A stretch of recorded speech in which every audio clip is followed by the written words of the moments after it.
大家好，泰国斗鱼小鱼苗成长记录第2天。现在的小斗鱼比前几天要活跃很多，可是要感觉到这一点，视力要好一些。这一次繁殖出的小斗鱼是用细卵丰年虾开口的，这种方法不专业，个人感觉草履虫开口要比丰年虾好。不过有一点需要说明一下。用草履虫给小斗鱼开口，通常喂3天就可以了。曾经有一位朋友问我说，为什么喂半个月草履虫没效果？这当然不会有效果了，草履虫太小，作用只是开口。当小斗鱼能吃大一些的食物时，就需要换成丰年虾了。再来说说用细卵丰年虾开口的优缺点。优点就是可以偷懒，不用培养草履虫，比较省事。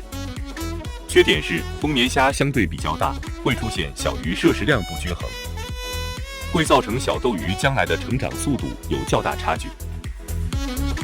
对于业余玩家来说，这个问题不是很大，可以通过分缸饲养来解决，甚至可以淘汰成长速度慢的。可渔场等专业人士同时可能会繁殖几十上百批次的小鱼，他们需要保证小鱼成活率的同时，也需要同一窝小鱼成长速度基本相同，这样方便日常管理，也方便在同时出售。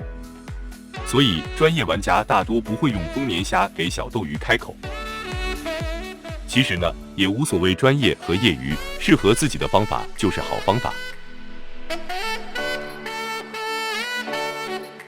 不清楚是不是相对健康的小鱼喜欢浮在水面，体质差一些的会沉在水底呢？如果对这个有了解，请评论区留言说说您的看法。要是没有意外发生，小斗鱼的成长记录会是很漫长的过程。虽然本人一直认为这种记录本身比某些教程有用，但也不得不承认这种记录往往是费力不讨好的。好了，本期视频到这里就要结束了。如果喜欢，请点个赞支持下。山高水长，天涯未远，咱们下次再见。